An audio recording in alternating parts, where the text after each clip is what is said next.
I'm Robert Davies. I'm an honorary professor here at the Crawford School, and previously was head of the Global Health Division at DFAT, and quite a bit to do with NSF in that capacity.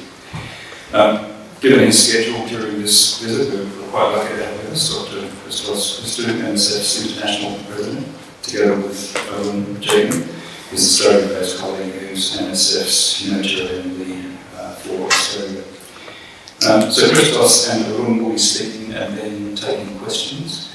The topic is the shrinking of the humanitarian space in which MSF and other humanitarian organisations operate, and what actions need to be taken by governments to protect and strengthen international humanitarian law. I'll introduce our two speakers very briefly. First, Christos was appointed as NSF's International Director in mid-2019, amazing timing. He's been with NSF in many capacities since 2002. He's had field assignments in Zambia, South Sudan, Iraq and Cameroon. He was born and educated in Greece, trained as a general and emergency surgeon, and also holds a master's degree in international health from the University of Athens, where he remains a member of the faculty.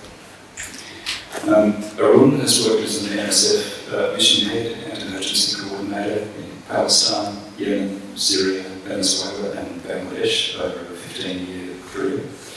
Before joining NSF, he worked in Afghanistan, Iraq, Jordan, Lebanon and Turkey in a range of senior positions with other international NGOs. I'd like also to acknowledge we have with us Tierney, Executive Director of NSF Australia, who might participate in the Q&A after the talk. Okay, I'll hand over to Christos and Arunn, who might talk for around half an hour, and then we'll move to questions. In fact, a lot of the humanitarian crises that MSF deals with also have roots in colonial settler violence. It would be a real misdirection if we maintain the position that humanitarian action is only overseas, and that we also don't have a responsibility here in Australia. So it's really important for us to work towards justice and towards recognition of First Nations people. And it's important for us international aid workers to acknowledge this and to recognise that this always was and always will be Aboriginal land.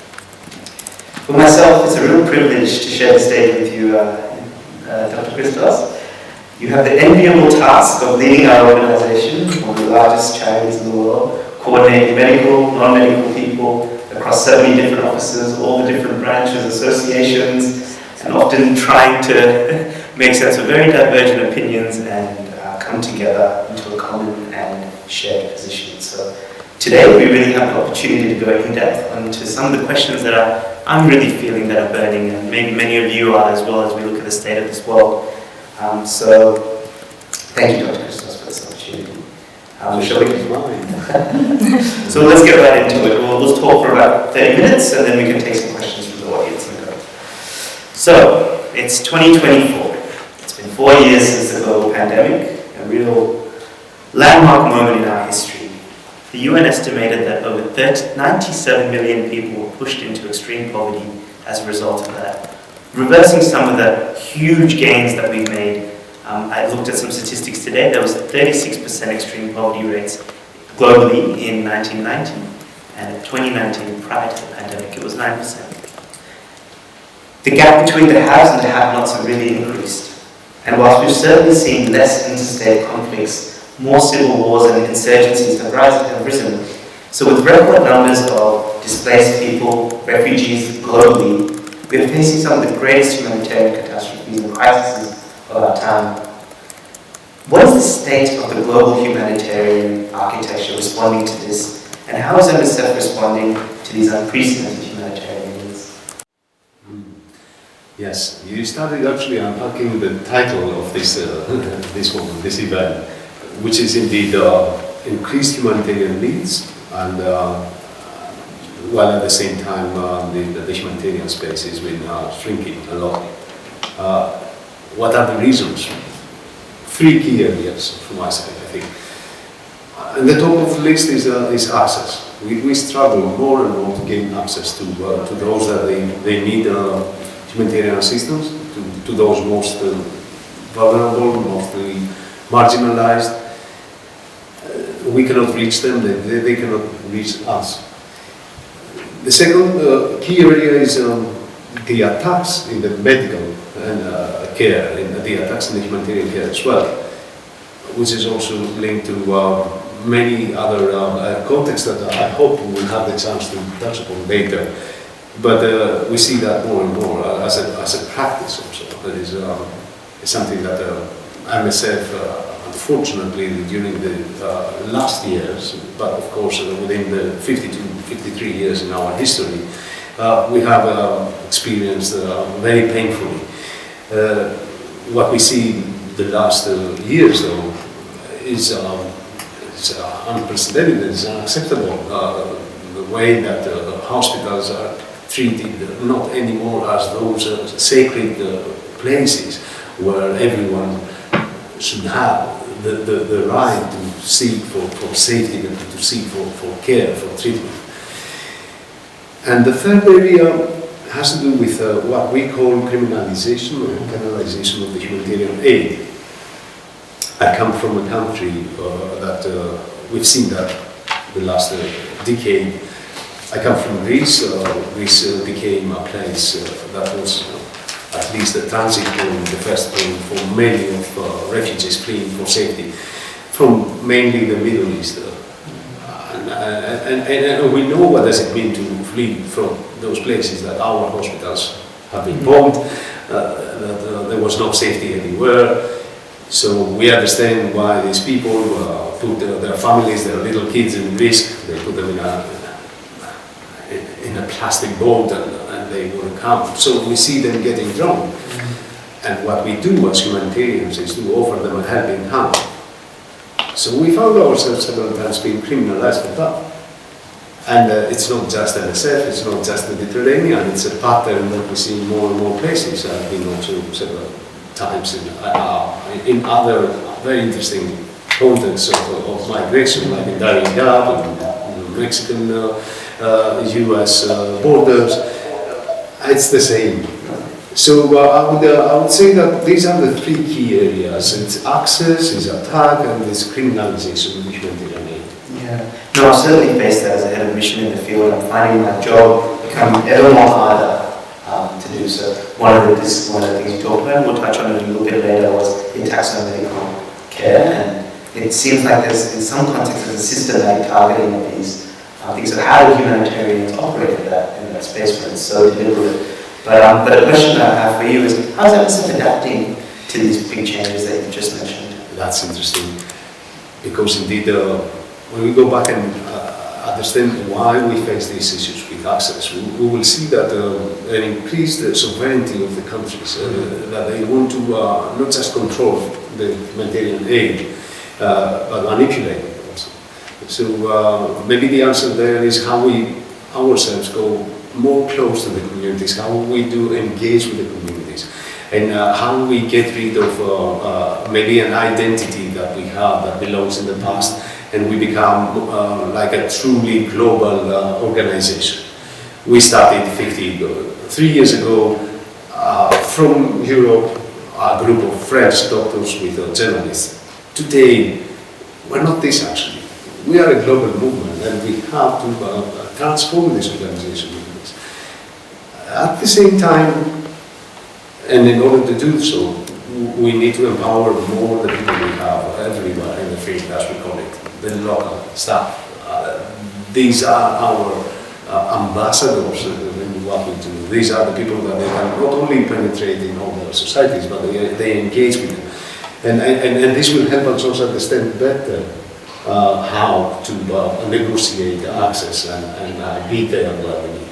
So this is roughly a few areas, and of course, if you want to unpack them, you will see that the more we talk, the more we will go back again to people, because behind everything we do, it's not just structures, there are people, and that is what we have to empower, and that is what we have to improve and change. Absolutely, yeah, no, thank you. Let's move on to funding now. Talk a little bit about that. In 2023, it was the first year globally that we've actually seen a decrease in humanitarian funding.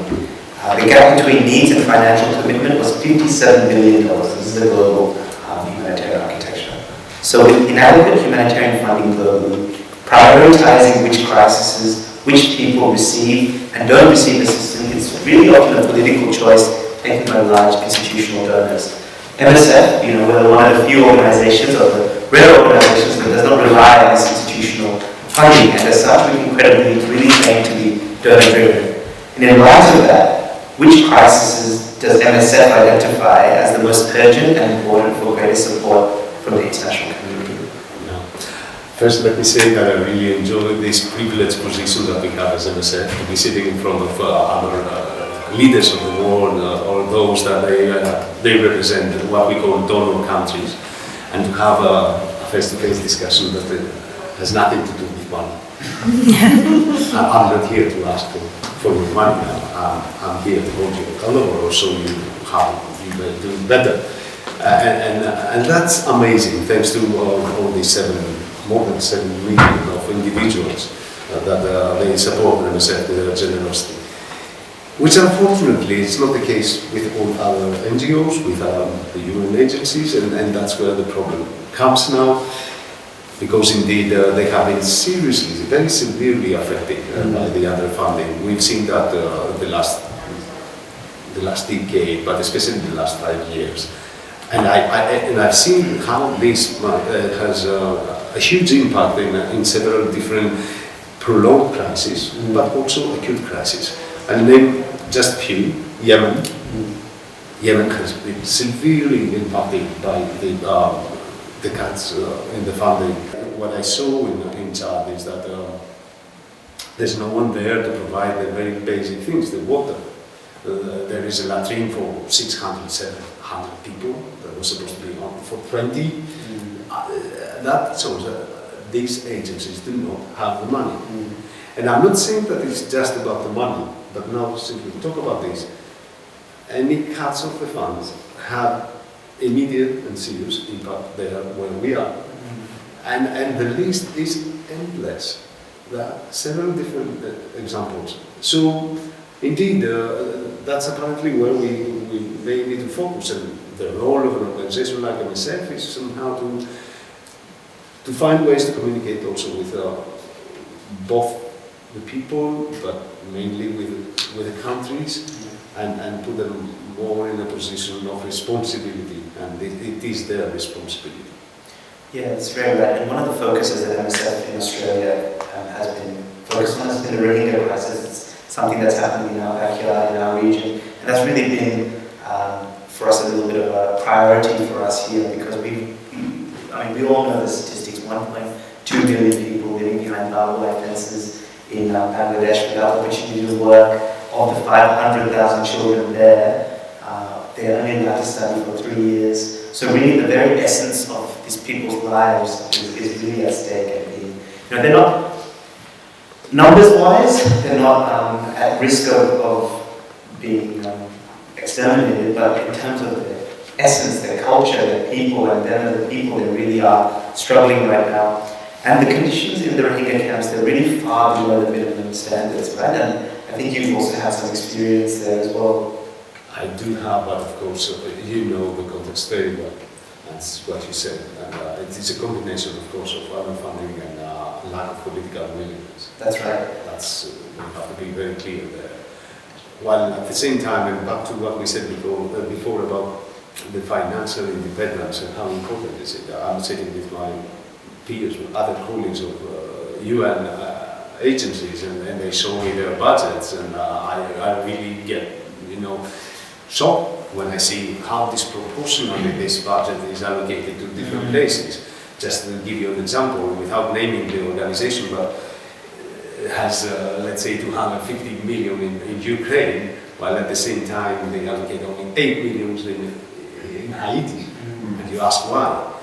Because the budget is based on earmark funding, and the donor countries ask them and tell them where to go and what to do. And there's no interest apparently in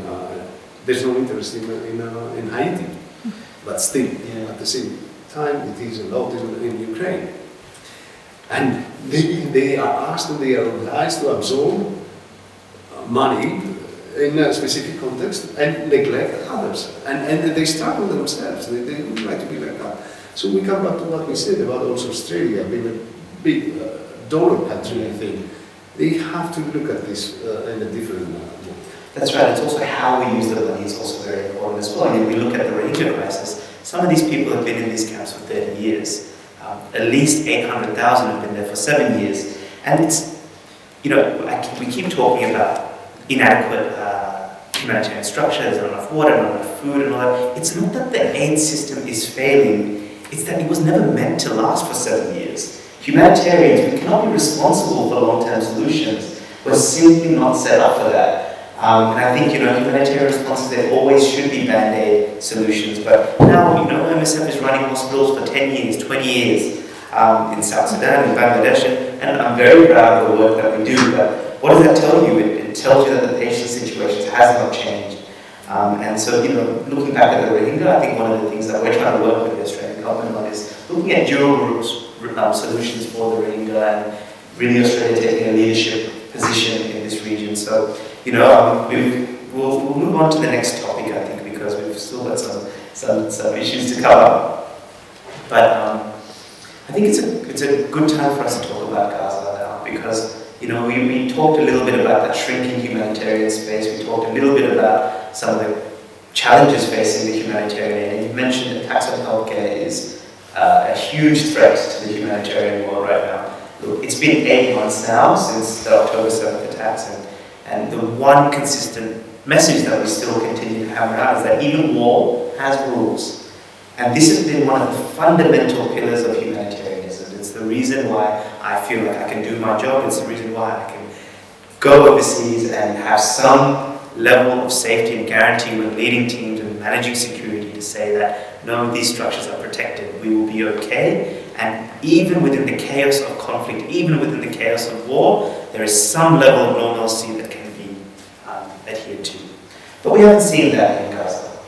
And I just returned from becoming as head of mission in Palestine, so I have some opinions, but I think I want to ask you, are we witnessing here a horrific exceptionalism in Gaza, or is international humanitarian law itself in crisis?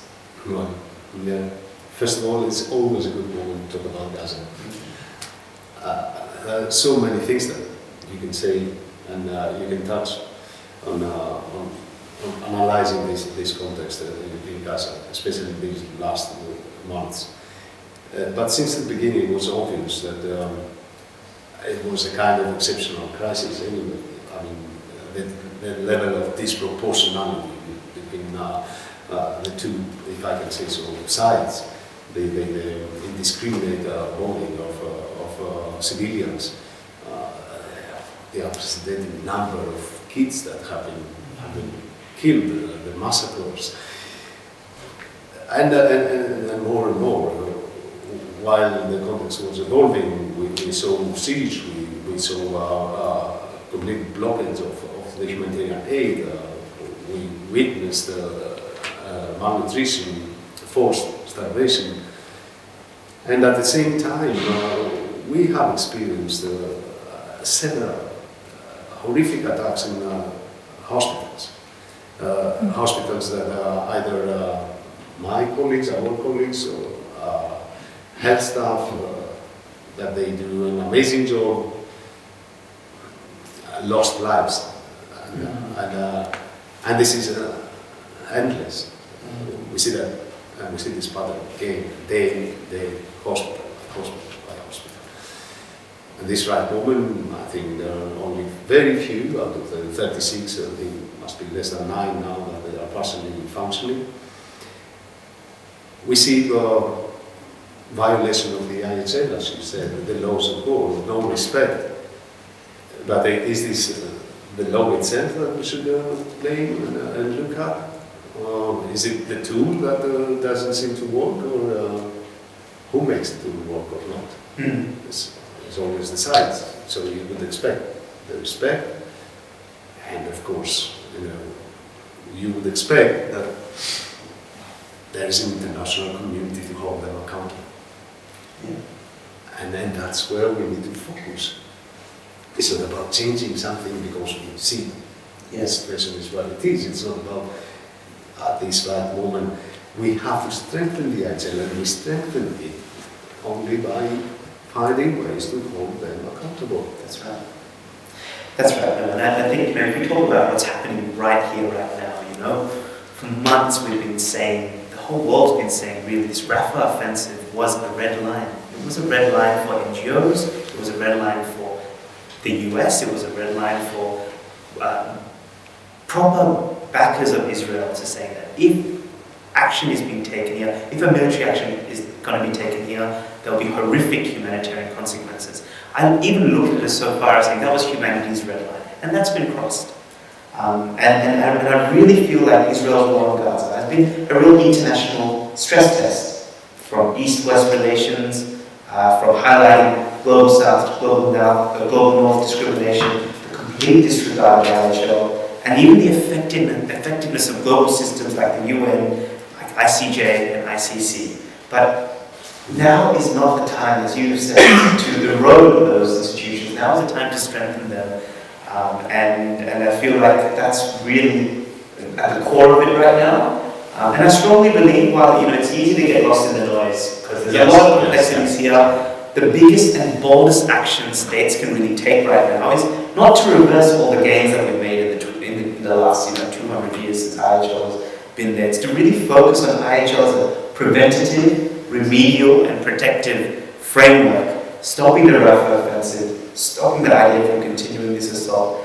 This action will really respect some of the core fundamental legal frameworks, at least, that can prevent, remediate, and also protect. That's exactly, and the same applies when we criticize the failure of the multilateralism system. Mm-hmm. It's not the moment now, because we know that there's nothing better. We have all to focus in strengthening that instead of disregarding things that we don't have any alternatives, we don't have better solutions, and we'll end up in a total chaos. So I think, as I said also, from our little side here, we should keep reminding that there are laws, there are rules, and there are systems and accountability mechanisms. It's just that there is no political willingness to make them work. True. Okay, thank you, Christos. So we'll move on to the next question, because we're running a little bit short of time. So, two big drivers for change in humanitarian space include unprecedented migration and the climate crisis. How is MSF responding to this now, and how do you see our response might change in 10 years' time? So why did you bring these two together? Because they are so much interconnected. There's so much different. That's sweet. It's clever, yes. And indeed, while we do have quite of an experience in following people on the move, either being internally displaced populations or people fleeing, the refugees, the migrants, we do have experience there, but we still learn a lot. At the same time, we didn't have any experience in how to respond in climate change related crises. And we realized that this is the bigger threat. We've seen our populations, those that they are the bigger victims, and disproportionately the ones that they pay the price more. And they are the less responsible for this. And now we try to analyze that, and we try to understand how they are affected, what else we can do. And of course, I'm not going down to that pathway that we have as a responsible organization in this world to also mitigate our own footprint. Yes, we have agreed on our migration pact. We have committed ourselves in reducing our carbon footprint emissions by 50% by the climate degradation that we see. There we need to keep feeding science from our side with what we see, what are the evidences, and work in partnerships. We're not anymore in this world where any one of us or any organization can work in silo and have the illusion that they can make changes. We have to work together. We are humanitarians, we are not climate experts, but complementing each other can bring some outcomes, some solutions. That's true, yeah. And I think, piggybacking off that question, it's, from our experiencing, and just about migration, but broadly as well, from MSF's experience, from recent events, what are the humanitarian policy lessons for Australia and really this region? What should our government be preparing for, and how can they lead in this region? Maybe I should ask this question to you. You know more, but I think it's more or less the same in every place you are, with every government that you may engage. If we go back to what are the key challenges we have, it's about access, it's about IHL, it's about other funding. So you go to the government and what you ask. You ask first and foremost to help us accessing the people that need us. And how we do that? By first and foremost, again, respecting the international humanitarian law, not only themselves, but holding others accountable.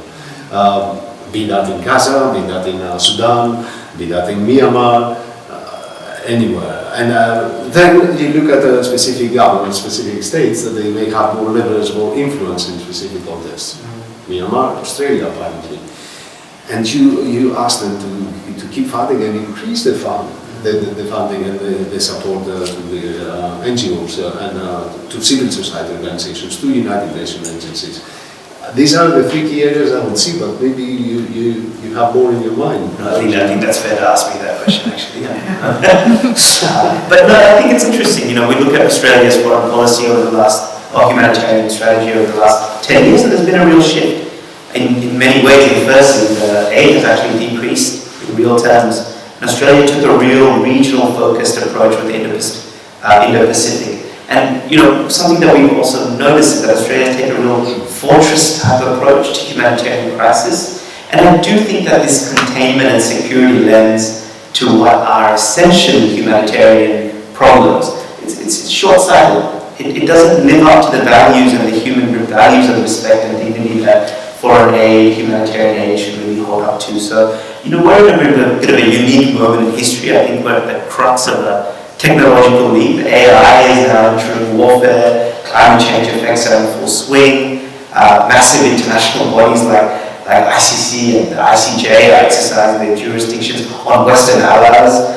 Where does Australian leadership sit on this? I think, are we going to continue to play, is the Australian government going to continue to play politics, or are we going to strengthen these important functions? And I think, again, I talked about this before, but Gaza is really a huge stress test for this architecture. We really hope Australia can kind of rise up.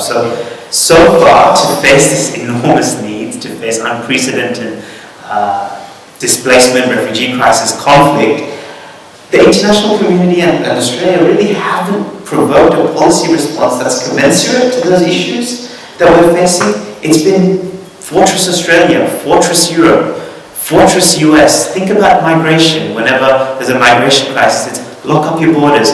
COVID, another great example. When COVID happened, what did we do? We closed our borders. We hoarded vaccines. There was a huge discrepancy there, and I think that reactive response isn't facing up to the new challenges that the world is facing. So I think that's where probably Australia needs to focus its energy on, looking at a new deal, looking at a new way of approaching these things, because from my perspective, we call this an enlightened, self-interested foreign and humanitarian policy. That's what needs to happen, I think. And Australia, there's a few things that we can really do. We can revitalize the humanitarian aid. We can address the Rohingya crisis, I think, as part of a regional stabilization program, and we can strengthen international humanitarian law. These are some important policy changes that we can work towards. So I answered my own question. That's exactly how we would frame that. When the question comes on what can we do, be that in this side of the world or whatever, and that's how I address this, or similar questions also to the European Union leaders.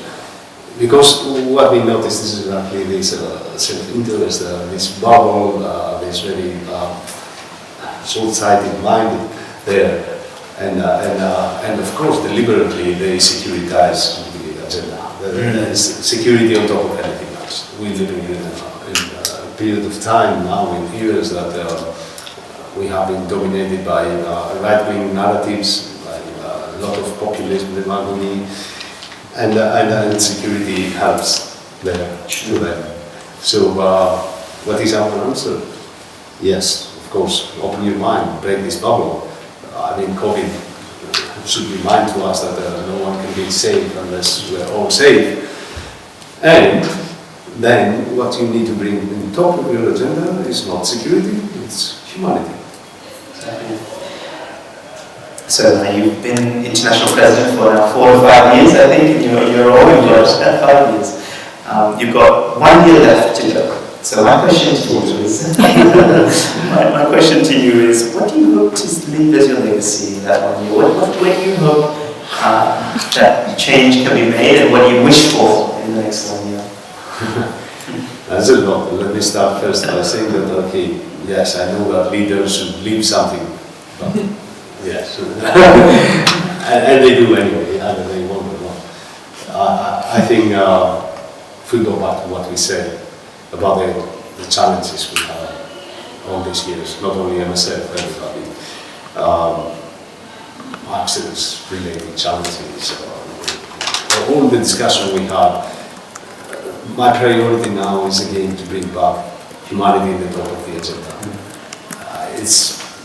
I'm convinced, because I work with an organization that I'm proud of, they always make me feel so excited. Why? Because we stand by people in need. Many times we didn't have all the tools, the equipment, the solutions, the treatments, the medicines that we would like. But we never abandoned them. And this is what matters. We, by standing by these people, by saying that we're going to be in this together, and by respecting their dignity, it gives them hope to carry on. And this is the so much needed power that everyone needs to stand up and carry on. So that's how I see my 5 years and my narration around what MSF is. MSF is and should stay an island of hope, an island of humanity. Internally, in order to keep being fit for purpose, if I can say so, we have already started a long journey of transforming the organization, looking at our structures, in our culture, as we said before, on how to better empower our people, how better to reward our people and develop them. And this has a lot to do with shifting also mindsets. This right moment we are more than, let's say, 3 different generations of MSFers. The old school, my school, the new, the others coming. So what will keep them together? What can keep all this together? You see how different it is to sit down and have discussions even with millennials, and they are not. Can you imagine this happening now in an organization, that they all are strongly opinionating and they want to, of course, all serve this good purpose of serving others. But what is this common feature? What is this that keeps us together? It's again that very simple thing. Our medical action as the basic act of solidarity. And that is my message, and that's how I believe that I will keep these crazy people of mine, this movement of 68,000 at this moment, united. Loud and clear. I think you really summarized it well. That let's just go back to the basics. Let's just focus on being human, humanity, and that will really get us through what we feel are very difficult and complex situations. So, Dr. Christos, thank you very much for your time. I think we'll now open it up to some questions. I'll also invite our Executive Director, Jennifer Tierney, to join us as well. So if there's any questions that the 3 of us could take.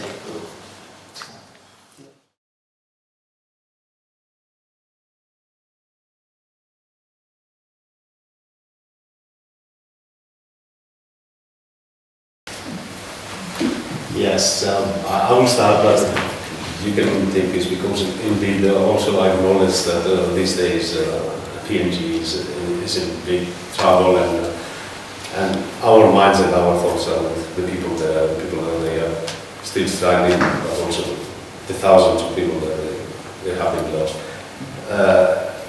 And you mentioned cholera, which is also another interesting, let's say, topic that we didn't touch, but I think it's important to understand why we see such an insurgence of cholera everywhere.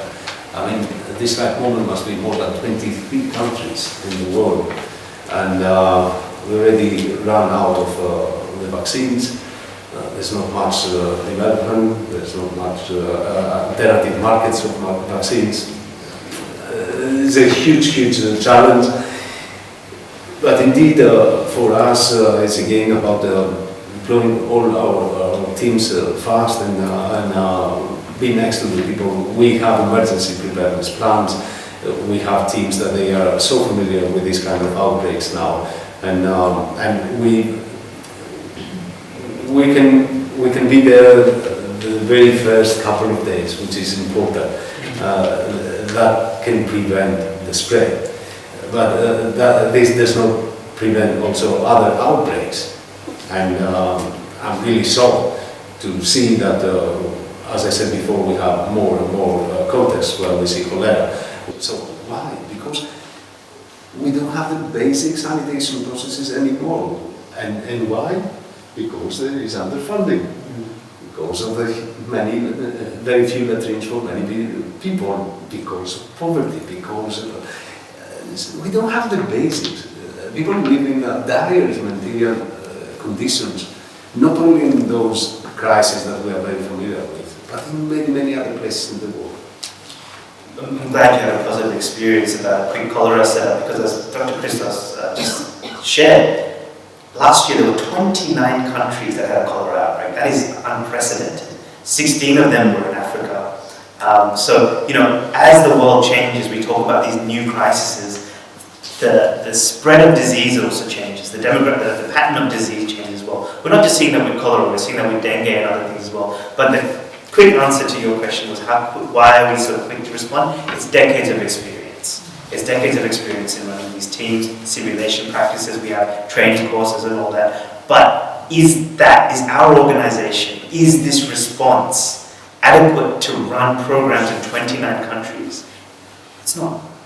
So the real question here is, when faced with such high volumes, what response is there going to be for when cholera outbreaks do happen?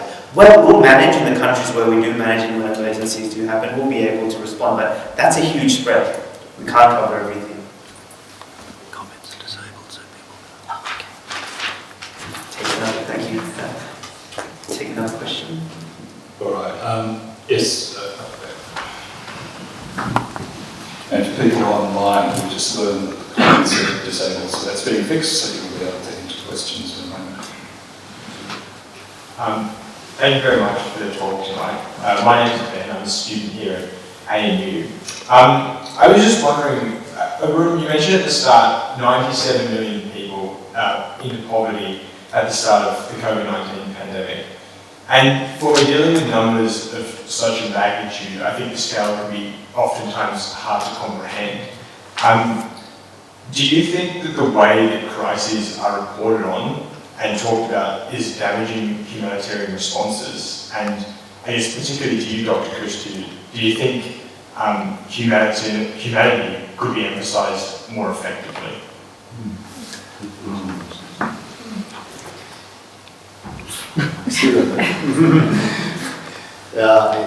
Indeed, and these numbers are just indicative of the problem. It's more complex and bigger the problem and bigger the numbers. And we see pockets of poverty everywhere. We have to be clear. And also, again, back to the pandemic times, it was a big lesson also for MSF to understand pockets of vulnerabilities, marginalization of people everywhere. It was not by coincidence that we found ourselves supporting homeless people in the middle of New York City in the United States, at the same time that we were supporting the indigenous population in the Amazonas in Brazil. That's how we should look at the world from now. We have to gain a different reading of what is happening and where are the crises, where are the problems, where is poverty.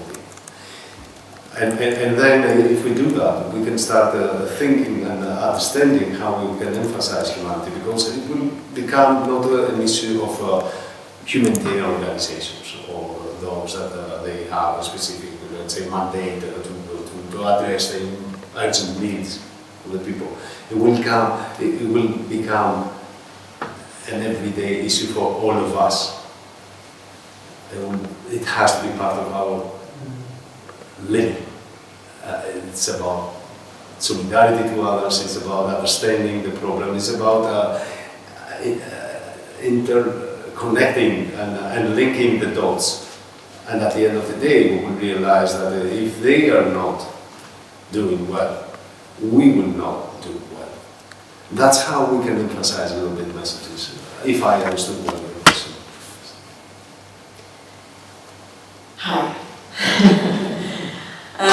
I think one of the things that's beautiful about MSF and meeting so many of our supporters is that it's a simple act of humanity. It's really one person reaching out to another at their time of greatest need and being able to have impact. And so I think for many, for the 7 million around the world, we are the answer to your question.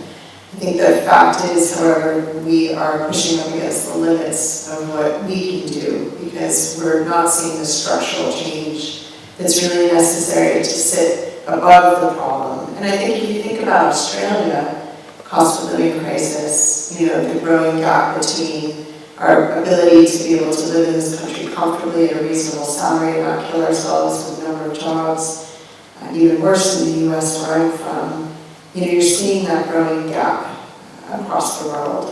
And so to not be hopeless, it's about advocating and voting for people who are going to have humanity in their hearts when they're legislating and look at those gaps not only here but abroad as well. And then of course, just acting, because we can all act even when the news tells us that 97 billion is just too big, or 97 million is just too big a number for us to cope with. Yeah, I think another question. Yes. A lot of lights going there. I think it's a really good question. Reporting, really good question, and I really acknowledge what you said. COVID really showed us that we're all connected. So I'd like to see reporting not just about, the conflict is happening over there. It's that country's problem. It's a collective problem. It's humanity's problem. There's relationships between when Australia and the US make decisions about who they ally with that have direct consequences to the people over there. So there is a relationship, and I think I'd like to see more reporting around that. And then that'll really inspire us as Australians or as people from the US or from the West to be active citizens in those things and not seeing them as just people that we need to give charity to. I think there's a real fundamental way that we can discuss this that connects us all together, and that's shared humanity. Thank you. I'm Stephen House. I'm from the ANU Development Policy Centre. Thanks a lot. I was getting a big fan of MSF. And I've just got two questions. One, you mentioned these long-term chronic crises, the Rohingya. So does MSF now make sort of open-ended commitments, like you're going to be there as long as the crisis is on? Is that how you now operate, given these chronic crises? And then second, if I can, I know MSF France, MSF Holland, but do we now see MSF China, MSF India? Is that kind of part of the future for you? Thank you. Thanks for your questions. Yes, because it gives me a little bit the opportunity to go back to what I said about transforming this movement, making that a truly global organization and understanding the world differently, decolonizing our way of thinking and our approaches.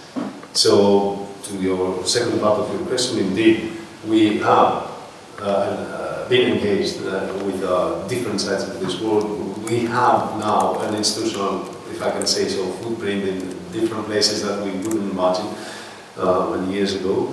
And we do try to develop relationships with places that can help us and enable more the access.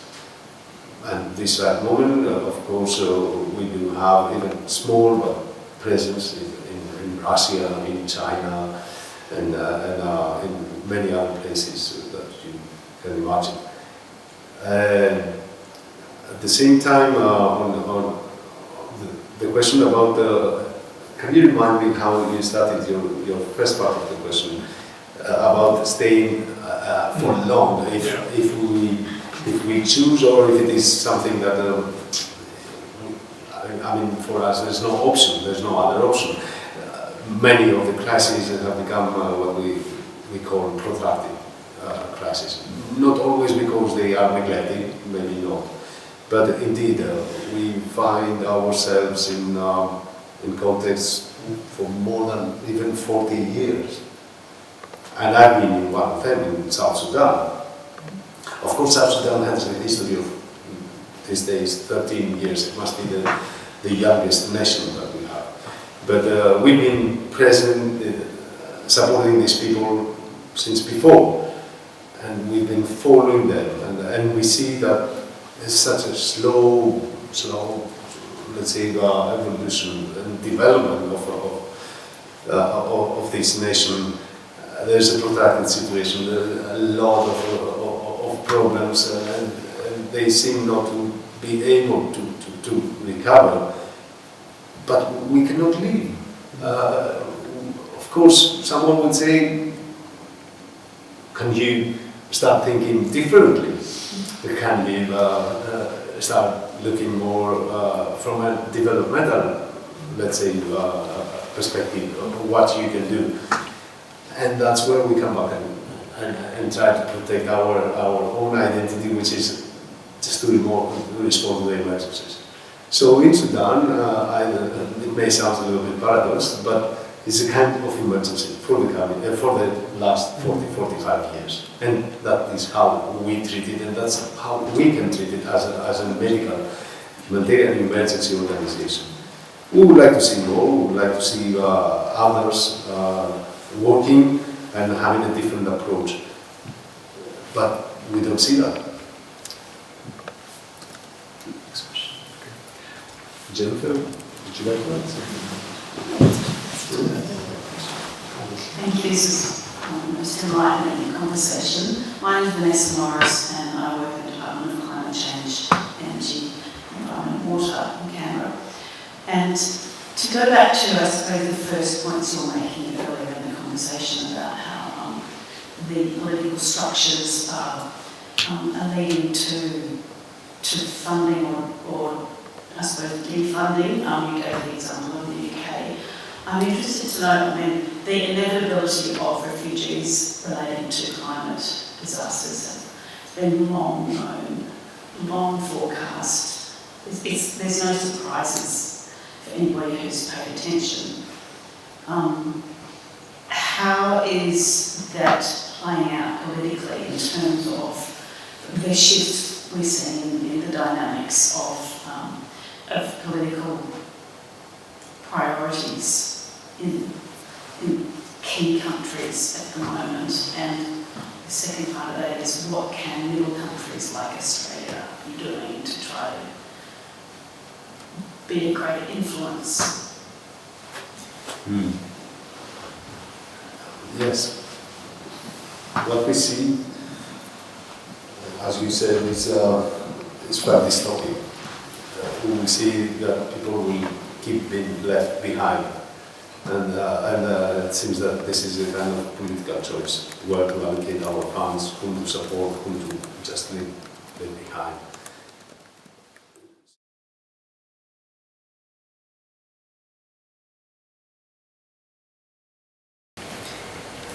The 1 million people in a refugee camp, more than 1 million people in a refugee camp, even if you take a small fraction of those people and think about the pressures that they're facing, the extreme conditions in which they're enduring, you have all the problems that another society like Australia would face times 10. It's really bad in there. And intimate partner violence is one of the highest numbers of patients that we see in our clinics. And so our first response as MSF is to treat them, is to provide a full package of care, something that's in line with our values as a survivor-centered approach of care. So that includes a medical package, that includes a mental health package as well. Now that is treating people at a clinic-facing level. Now Now, that's MSF, we can do that, we can continue to provide that, but what are we doing to reduce that? And that means changing the conditions of the camp. The conditions of the camp cannot continue to be bamboo and tarpaulin, they cannot continue to be temporary. The infrastructure properly needs to be there so people can continue their lives, so the pressures can be taken off. Now, I'm not trying to say that intimate partner violence will stop because of this. That's unfortunately happens in all societies, but we can reduce that. We can at least pay our part of that by trying to change the conditions of the camp. So now we see how a crisis becomes a programming again. How many years now this situation, how many years these people are treated like they're going to stay only for a couple of weeks and go back or whatever, and they're trapped in an open prison and they cannot really do anything. There's no even an opportunity for them to generate some income. So you can imagine how every day the situation deteriorates. What do? We address problems like the really emergency ones. We try to alleviate their suffering. Is this enough? Not at all. What's next? Of course, we keep collecting all this evidence. We advocate. How many times myself, I was in closed doors meetings with other actors, with other UN agencies, really pushing and saying that this cannot carry on like this. And we are not the ones that can change the policies. It's not our mandate, it's not our role, but we can show them what alternative policies then they can apply, or at least the urgency of changing the policy. And we will keep standing by these people. We've been following these people, some of them so desperately trying to flee. There's another humanitarian crisis happening in the seas, close to Malaysia as well. We see them also in other places. Let us not forget that the Rohingyas are the stateless, and nobody has ever felt how does it feel actually to be a stateless. So they not having a passport, not being recognized by anyone. So we keep talking about that. And maybe that's another thing why I'm proud of this organization, is that we try to remind that they are humans. We are not trapped in the numbers. We don't use this language. Everyone has a story. So humanize the problems. Can I humanize for just a second? So, not to go on, but I was in Bangladesh in the camps with Arunn, and I had the privilege of spending a good amount of time with one woman who, on a rainy day with the water up to here, lived in a construction with her 8 children. Her husband had fled her, and the situation was that she did not have a proper shelter. She had 8 kids. She was not allowed by the government or by community to work outside of the home. Her husband and partner was not allowed to work and earn money by virtue of government regulations. So, power keg living situation. Her water point had broken down. She had to go to the next water point, which created community clashes, which is also another potential point of violence. At night, she had no transport, so if there was an issue, she couldn't flee her home, she couldn't get out because transport had been shut down in the camps. There was no clinic post that was close to her, so if she had a medical issue or her toilet needed to get fixed, which it did, she had to use her foodstuffs to pay for those things to happen. Now, mind you, they're living on way below the correct caloric intake of any human being. And so in that, I have just mentioned 15 different policy points that the Australian government and other actors working inside the Rohingya camps should be addressing, not only to alleviate domestic violence and intimate partner violence, but to alleviate the power keg that is, people living in those conditions every single day. Terrifying experience for people. All right, well, thank you. So we'll draw the questions to a close, but I will do a little advertisement. So tomorrow, Christos and I will record an interview for the Deaf Policy Talks podcast. And luckily, I haven't actually given Christos any questions in advance. So if you suggest some ron.davies@anu.edu.au, and I sift through, but I do have some of my own. We'll do that tomorrow. So please just join me now in thanking our guests.